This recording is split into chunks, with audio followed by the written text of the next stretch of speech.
Boa noite.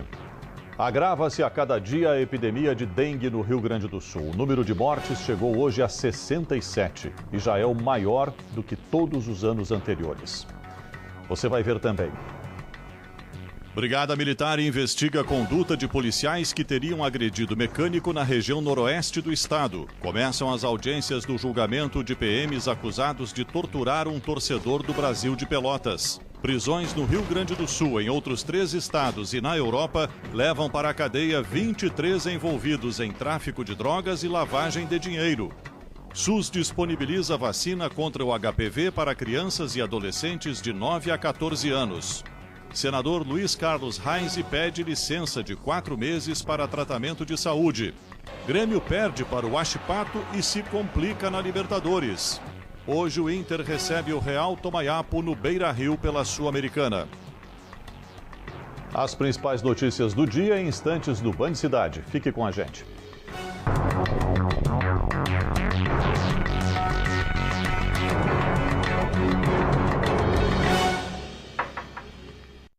Olha só o carrão do Trilegal especial dessa semana!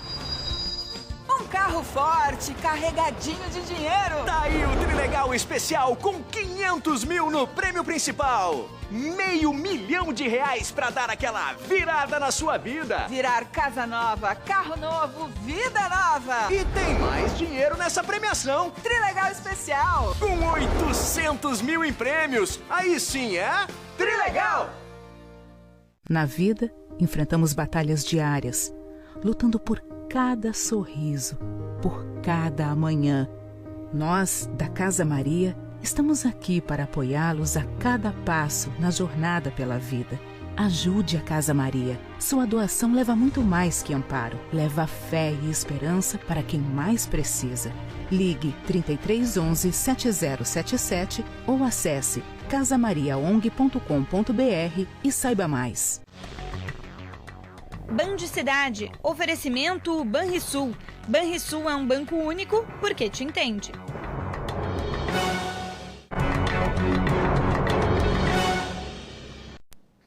A Brigada Militar investiga a conduta de policiais que agrediram um mecânico durante uma abordagem em Cruz Alta, na região noroeste. Eles tentaram recolher a caminhonete do homem devido a uma multa que estaria em atraso, mesmo após o mecânico apresentar o comprovante de pagamento.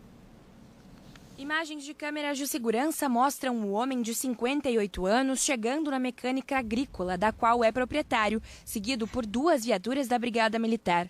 O mecânico desce do carro com as mãos ao alto e, na sequência, um dos policiais dá um golpe e joga ele no chão. Por mais de 1 minuto, o homem é agredido com chutes e socos e é algemado. A caminho da viatura, ele é agredido novamente. De acordo com a família, o homem foi abordado pelos policiais na Avenida Saturnino de Brito, região central de Cruz Alta. Ele possuía uma multa em atraso, mas disse que acionou um despachante para quitar a dívida e que apresentou o comprovante aos policiais. Mesmo assim, os agentes teriam afirmado que iriam recolher o veículo e, por isso, ele saiu em direção à borracharia. O mecânico, que tem deficiência em uma das pernas, segue internado em um hospital da cidade, com hematomas no pulmão e ferimentos nos braços e no rosto, além de ter tido uma unha arrancada. Em nota, a Brigada Militar afirma que a ocorrência teve início durante a barreira de trânsito e que o homem foi informado da possibilidade de quitar a dívida, mas que entrou no veículo e fugiu. Ainda de acordo com a polícia, foi instaurado um boletim de ocorrência militar para esclarecer os fatos em relação à atuação dos policiais. Ocorreram hoje em Porto Alegre as primeiras audiências do julgamento na Justiça Militar dos policiais acusados de torturar o torcedor do Brasil de Pelotas, Rai Duarte, durante um jogo no estádio Paço da Areia. As informações chegam com a repórter Gabriela Dias. Boa noite, Gabriela. Sérgio, o torcedor Rai Duarte não participou dessa primeira audiência. Ele que é uma das 12 vítimas desse crime praticado, segundo o inquérito e o Ministério Público, por 17 brigadianos. Rai ficou internado 116 dias no Hospital Cristo Redentor da capital e chegou a ficar em coma em estado gravíssimo na UTI. Ele gravou um vídeo e enviou para a nossa produção sobre o que ele espera dessas audiências. Vamos acompanhar. A gente está bem confiante na justiça, mesmo sabendo que a impunidade é muito grande e não não são casos isolados. Todos os dias a gente olha na televisão que acontece casos e casos e casos, e por parte do comando eles dizem que são casos isolados, mas não são. Essas audiências iriam ocorrer no ano passado, mas foram suspensas e retomadas apenas hoje, quando foram ouvidas 5 vítimas. Outras audiências devem ocorrer nos dias 18 e 25 de abril. Os policiais envolvidos serão ouvidos somente depois, e isso ainda não tem data definida para acontecer. Mais cedo eu conversei com o Fábio Silveira, que representa 8 dos 17 policiais militares. Vamos ver. Porque o que acontece nesse inquérito, que trouxe eles todos a processo, é que não houve uma definição de ações para cada policial.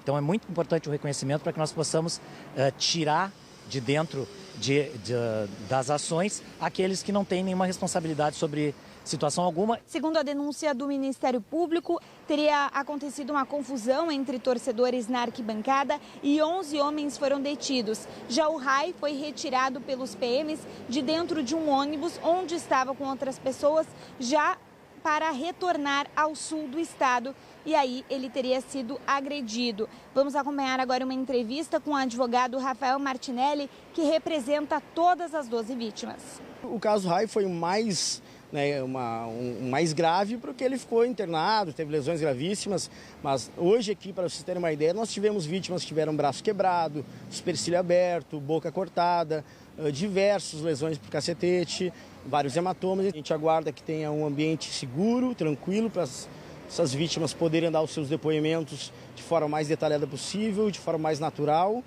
sem que haja nenhum tipo de coação. Todos os 17 policiais foram denunciados por tortura, mas houve também denúncia por ameaça e injúria. Sérgio.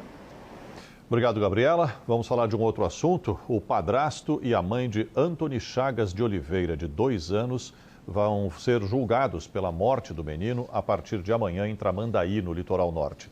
O repórter Tiziano Kessler traz as informações ao vivo para a gente agora. Boa noite, Tiziano. Boa noite, Sérgio. Boa noite a todos que nos acompanham. Mais um caso de violência contra a criança e mais uma vez no litoral norte do estado, indo à júri popular os acusados, os réus. Neste caso, o padrasto e a mãe do menino Antony. É bom lembrar que esse crime aconteceu em outubro de 2022. O menino foi levado pelo padrasto já desacordado até o pronto atendimento da cidade, com vários hematomas, várias lesões, e depois a perícia também confirmou que havia fraturas no corpo do menino e o menino não resistiu. Então agora a mãe e o padrasto estão prestes a sentar no banco dos réus no Fórum de Tramandaí. O julgamento vai ter 5 testemunhas, o interrogatório dos réus ao longo do dia de amanhã. A previsão é de que dure um dia esse julgamento. O padrasto Diego Ferro Medeiros, que tem 22 anos hoje, ele está preso preventivamente por esse crime.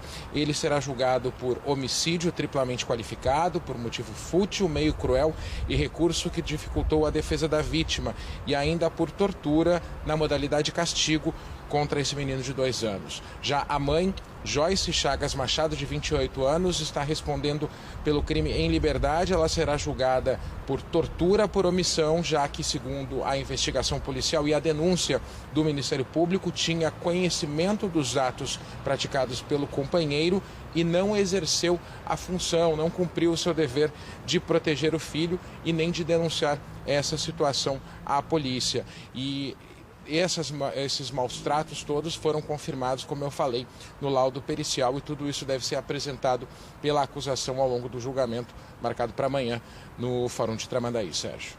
Obrigado, Tiziano. Boa noite para você. Presas 23 pessoas no Rio Grande do Sul, em outros 3 estados e na Europa, que participavam de um esquema de tráfico de drogas e lavagem de dinheiro. Eles são integrantes de 2 facções criminosas que atuavam em conjunto na região sul do Brasil. Os investigados destinavam o dinheiro do crime para contas de empresas de fachada no Paraná e em São Paulo. Uma casa de câmbio em Santa Catarina foi alvo da polícia por receber parte do valor. Um dos objetivos dos criminosos seria facilitar a aquisição de drogas e transporte dentro do país, principalmente entre Santa Catarina e Rio Grande do Sul. Alguns dos suspeitos que já estavam presos usavam o dinheiro do crime para conseguir regalias dentro da cadeia. Os mandados foram cumpridos no Rio Grande do Sul, Santa Catarina, Paraná e São Paulo, além de Portugal. Os presos são suspeitos por associação ao tráfico, porte ilegal de armas de fogo e comércio irregular de munições e armamentos. As investigações tiveram início há mais de um ano, quando um casal foi preso comercializando crack em Porto Alegre. Segundo a polícia, no intervalo de 15 dias, os criminosos chegaram a movimentar mais de 5 milhões de reais com a venda de entorpecentes interestaduais. 25 contas bancárias e diversos bens foram apreendidos. Então, além desses bens, móveis e imóveis ainda que estão sendo investigados, vão ser aprofundados, houve bloqueio de contas bancárias em que se comprovou que essas contas eram utilizadas para recebimento desses ativos de forma pulverizada e para fins também de distribuição de lucros como produto e proveito do tráfico de drogas. Um dos mandados de prisão foi cumprido em uma penitenciária na região do Vale do Sousa, em Portugal. O homem já havia sido detido em 2018 no município de Araranguá, em Santa Catarina, por tráfico, mas foi extraditado para o país de origem em 2022 por violência doméstica. Na investigação desta manhã, foi dada sequência em mais uma série de operações para o combate de grupos criminosos, buscando impactar lucros gaúchos irregulares e em nível nacional.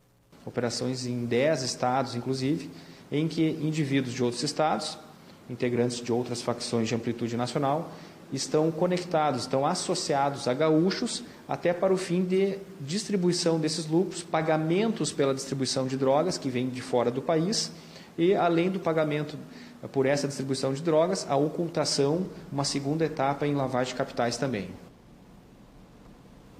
O Rio Grande do Sul chegou a 67 mortes por dengue em 2024. Este número supera os óbitos ocorridos pela doença em todos os anos anteriores. Hoje foram confirmadas mais 3 mortes. As vítimas são uma mulher de 68 anos, de Três Passos, com comorbidade, um homem de 66 anos, morador de Porto Lucena, sem comorbidade, e uma mulher de 65 anos, de Maçambará, com comorbidade. A vacina contra o HPV começou a ser aplicada em dose única no estado. O imunizante está disponível pelo SUS para crianças e adolescentes de 9 a 14 anos. A vacina do HPV faz parte do calendário vacinal desde o ano de 2014. Mas o que antes eram 2 doses, agora virou só uma. No Colégio Simões Lopes Neto, na Zona Sul, amanhã foi de receber os agentes da prefeitura para imunizar os alunos. E quis tomar ou teus pais pediram? Não, fui eu que quis tomar mesmo, por proteção. A unidade básica de saúde entra em contato antes, a gente avisa as famílias e as famílias vão mandando as autorizações, enfim, né, e a gente vai guardando ou manda no dia e a gente vai disponibilizando e aí eles fazem a vacina. Desde o início de março, a Secretaria de Saúde passa pelas escolas da capital para que os pais não precisem levar os filhos até um posto. A vacina está disponível pelo SUS para crianças e adolescentes de 9 a 14 anos. O público-alvo da campanha são jovens que ainda não iniciaram a vida sexual. O papilomavírus, chamado de HPV, é transmitido sexualmente e está associado a câncer de colo de útero para mulheres, além de verrugas e manchas na pele. Outros tipos de tumores podem aparecer em homens. Para esse infectologista, o fato de vacinar nas escolas e a dose ser única deve aumentar a adesão. Mas essa vacina é super segura, é uma vacina que já existe desde 1991 no mundo e aqui em 2000 e pouquinho começou, então é uma vacina que tem bastante experiência. A gente recomenda fortemente, porque tu imagina poder ter uma vacina que faz a prevenção de um câncer no futuro. É uma vacina que não tem dúvida nenhuma, uma vacina super, super importante. O governador Eduardo Leite deve enviar ainda nesta semana para a Assembleia Legislativa o projeto que aumenta o ICMS no estado. Hoje, empresários se reuniram com deputados para reforçar o posicionamento em favor da revisão da alíquota. Como haviam combinado com o governo, empresários reforçaram que preferem o aumento da alíquota geral do ICMS ao corte de incentivos fiscais. Nós não temos espaço para reduzir incentivos. Com a redução, acaba todo e qualquer projeto. Todo e qualquer projeto. É inaceitável. A reunião na Assembleia Legislativa colocou frente a frente representantes de entidades e os deputados, que devem decidir ainda neste semestre como o Estado vai aumentar a arrecadação. Parlamentares da base e da oposição puderam falar. Vossas senhorias estão sendo chantageados pelo governo do Estado. E vocês, eventualmente, não têm força política, pois não são políticos, mas nós aqui no parlamento temos força política. Foi infeliz a colocação quando eles disseram que nós somos chantageados. Isso não é verdadeiro. Não podemos fazer essa narrativa, deputado. O governador nunca nos chamou lá para falar sobre isso. Nós nos reunimos e pedimos para falar com o governador. E o governador nos disse, tragam uma sugestão para mim poder suspender o decreto. Desde o início do ano, o governo, que não abre mão de aumentar impostos, apresenta duas opções. O plano A, que faz subir a alíquota, ou o plano B, decretos que, entre outras mudanças, encarecem itens da cesta básica. À tarde, o governador admitiu que vai enviar um projeto diferente para a Assembleia nesta semana. Não é simplesmente um volta para o plano A ou plano B, enfim, é um novo plano, um novo arranjo. E até amanhã o governo deve anunciar, então, este encaminhamento. Em que termos? Não apenas sobre a alíquota, ou qual o percentual, mas também de compromissos a serem assumidos dentro de um pacto que a gente pretende fazer pelo futuro do Rio Grande do Sul. Antes do envio, o governo vai se reunir com a base para entender quais as chances reais dos deputados aprovarem esse aumento. No ano passado, antes do projeto ser votado, o governador retirou de pauta, ao perceber que não passaria. Tem que adotar um caminho que não seja um caminho que penalize a atividade tão importante que esses segmentos representam e que preserve o que o Estado tem necessidade do ponto de vista de equilíbrio. Outras entidades, como a Fiergs, se posicionam contra qualquer alternativa que aumente impostos no Estado. A possível definição de uma alíquota diferente da apresentada no ano passado pelo governo do Estado para o projeto de aumento do ICMS é o assunto do comentário de hoje de Guilherme Macalossi. Boa noite, Macalossi. Boa noite, Sérgio. Eis que temos a possibilidade de um plano C que foi descartado ao longo dos últimos meses. Vamos lembrar aqui, o governador disse em mais de uma ocasião que só havia plano A ou plano B. O plano C nunca foi considerado. Mas a pressão política é tal e as críticas são de tal forma impactantes do ponto de vista político que não restou alternativa a não ser sentar com as entidades e construir algo que não seja nem apenas a elevação da alíquota modal do ICMS, nem a revisão dos benefícios fiscais. Fica a dúvida ainda sobre do que se trata o tal arranjo mencionado pelo governador. E é claro que, diante de um cenário em que o empresariado se posiciona quase que majoritariamente contra qualquer aumento, seja em virtude de aumento de imposto ou diminuição de benefícios fiscais, um resultado que inviabilize o necessário controle das contas do Estado, haja vista o problema arrecadatório no país. É a típica situação em que você junta coisas que são eventualmente diferentes e produz um resultado nulo. Para ficar com o linguajar popular, juntar vaca e cavalo não necessariamente dá leite ou puxa a carroça.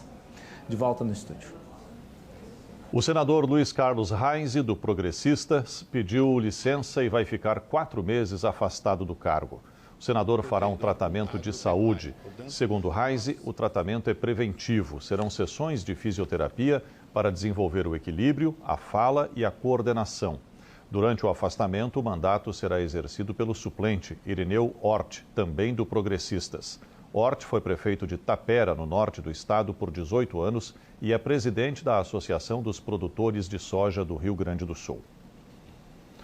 Hoje, o palestrante do Tá na Mesa da Federação foi o nosso comentarista Kleber Benvenu, que tratou dos cenários e tendências das eleições municipais. E este também é o assunto de hoje do quadro Outro Olhar. Hoje fui um dos palestrantes do Tá na Mesa da Federação sobre cenários e tendência das eleições municipais deste ano.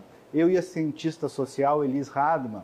O cenário é algo tão difícil de prever, ainda mais no tempo em que vivemos. O eleitor muda de voto, de opinião, às vezes, da segunda para o domingo da eleição. Mas algumas coisas também não mudaram, por outro lado. O povo vai continuar querendo achar um bom prefeito. A diferença é que agora a discussão nacional da polarização também pode vir em alguns municípios, especialmente nos maiores. Mas não é só isso que vai contar. Eleição é sempre um conjunto de fatores. Por exemplo, a clássica disputa entre situação e oposição. Se o prefeito atual é bom ou é ruim, isso sempre vem. Governos com 40% de bom e ótimo têm grande chance de ganhar. Outro exemplo. Mais um dado, não existe eleição igual a outra, cada município é uma história diferente. Enfim, o que todos nós precisamos, e aí não só os políticos, é ver aí na eleição municipal uma oportunidade de debater as nossas cidades e fazer isso de um jeito saudável, sem demonizar a política. O Rio Grande do Sul, a propósito, tem ótimos prefeitos. E cuidar das cidades é cuidar, afinal, do lugar onde a gente vive. Ou como diz aquela frase, é no município que a vida acontece. A seguir, as notícias do futebol. Tem Inter e Real Tomaiapo esta noite no Beira-Rio pela Sul-Americana. E o Grêmio se complicou na Libertadores com a derrota para o Huachipato na Arena. Em instantes.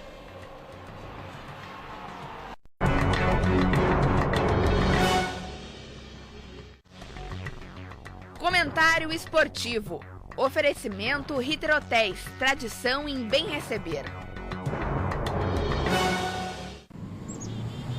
Meu nome é Gliciana, eu tenho 42 anos e eu sou confeiteira.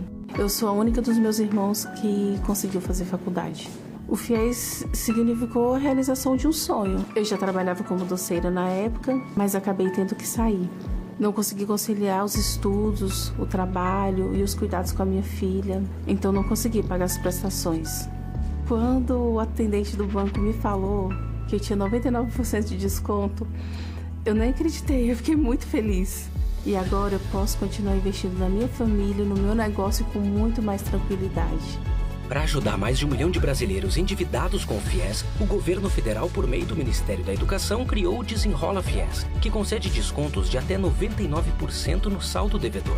Faça uma simulação pelo aplicativo do Banco do Brasil ou da Caixa. Juntos vamos reconstruir o seu futuro.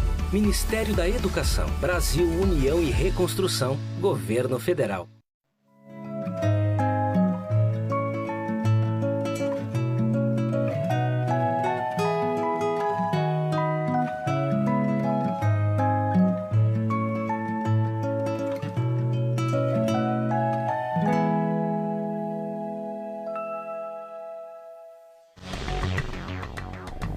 Cidade, oferecimento Banrisul. Banrisul é um banco único porque te entende.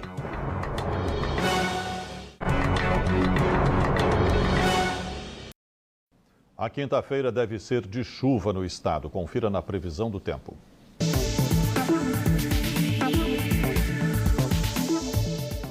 A quinta-feira deve ter chuva e vento na metade norte do Rio Grande do Sul. No litoral, os acumulados podem chegar aos 50 milímetros. Já no oeste, Campanha e região metropolitana, há chance de chuva fraca. A alta pressão, agora sob o oceano, deve deixar o mar agitado em toda a costa gaúcha. Em Tramandaí, no litoral norte, chove o dia todo, mínima de 19 e máxima de 23 graus. Em Ijuí, no noroeste do estado, pode chover à tarde e à noite, mínima de 18 e máxima de 21 graus. E na capital, a situação é parecida, quinta-feira de chuva durante o dia e a noite, mínima de 19 e máxima de 22 graus.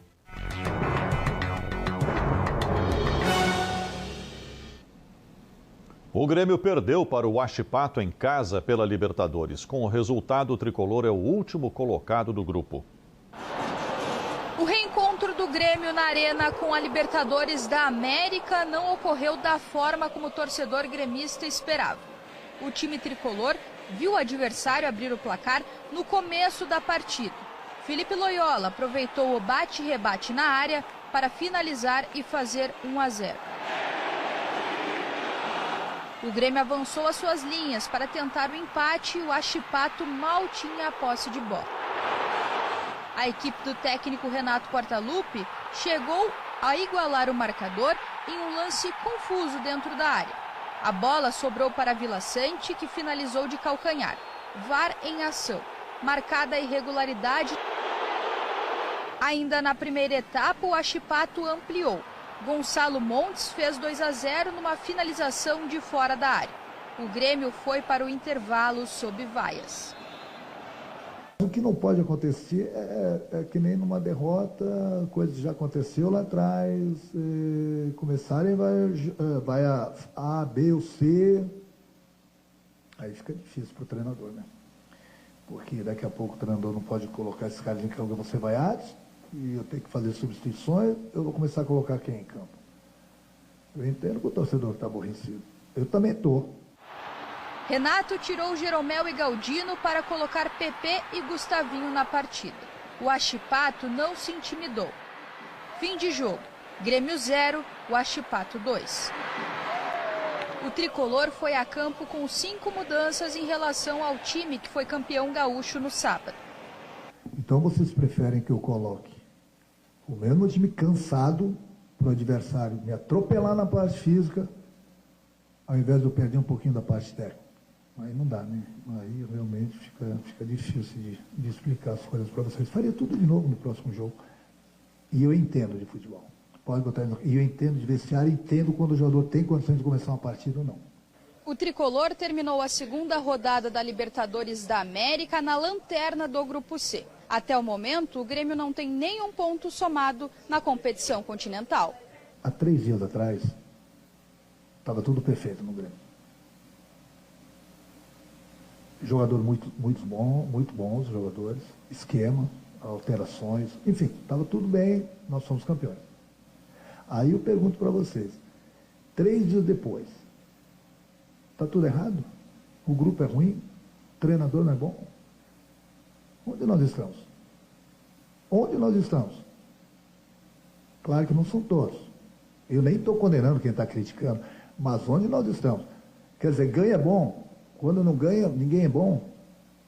Aí não dá, né, gente? Aí fica difícil a gente discutir e conversar sobre futebol. Vamos conversar com o Pedro Oliveira sobre futebol, porque depois dessa derrota, qual é a projeção que se faz para o Grêmio passar para a próxima fase da Libertadores? Complicou, não é, Pedro? Boa noite. Complicou, Sérgio. Boa noite para você, para todo mundo que nos acompanha aqui no Band Cidade. Uma derrota que nem o mais pessimista torcedor do Grêmio esperava. Perdeu por 2-0 ao natural para o Huachipato. E agora é o lanterna do seu grupo na Copa Libertadores da América. Inclusive, o pior começo do Grêmio em uma Copa Libertadores da América. Já havia perdido para o The Strongest e agora perde também para o Huachipato. O lado positivo, ou o lado nem tão negativo para o Grêmio, é de que pelo menos ninguém disparou na primeira colocação do grupo. O Huachipato é o líder com 4 pontos, mesma pontuação do Estudiantes. Agora o Grêmio vai enfrentar na Libertadores o Estudiantes em La Plata e precisa vencer, caso queira de fato conquistar uma vaga nas oitavas de final. Se não conquistar uma vaga, se ficar na terceira posição, aí pode disputar uma vaga na Sul-Americana. Então, um momento delicado para o Grêmio na competição continental, Sérgio. Bom, o Internacional entra hoje em campo pela Sul-Americana, outra competição internacional contra o Real Tomayapo da Bolívia, que pela primeira vez faz uma viagem internacional, não é? Mas o Inter está com vários jogadores fora da lista de relacionados. Exatamente, Sérgio. É um time considerado misto, ou até um time reserva, porque o foco do técnico Eduardo Cudê acaba sendo no final de semana, quando o Internacional estreia no Campeonato Brasileiro, e aí sim, são 38 finais para o Colorado na competição. Hoje, na Sul-Americana, o Inter também busca sua primeira vitória na competição. Estreou contra o Belgrano na Argentina e não conseguiu uma vitória. Mas mesmo num time reserva, num time misto, tem vários jogadores considerados titulares. Rafael Borré, Lucas Alário, Thiago Maia, o próprio Bernabei, que vai ganhar uma oportunidade na lateral esquerda. Só que no lado negativo, o Inter não vai contar com o Robert Renan, ele que foi protagonista daquela eliminação para o Juventude do Campeonato Gaúcho. por opção técnica, ficou de fora da delegação, assim como o Ener Valencia. Este machucado tem um trauma no pé direito e não foi relacionado. O Inter emitiu uma nota oficial dizendo que ele vai ficar de fora pelo menos nas próximas rodadas, então acaba sendo um desfalque importante. Eu convido todo mundo, Sérgio, para ouvir na Rádio Bandeirantes a jornada esportiva. O Jogo Aberto começa a partir das 8 horas da noite. E a partir das 9 horas. Bom trabalho. Vem aí o Jornal da Band. O Band Cidade volta amanhã. Se cuide. Boa noite.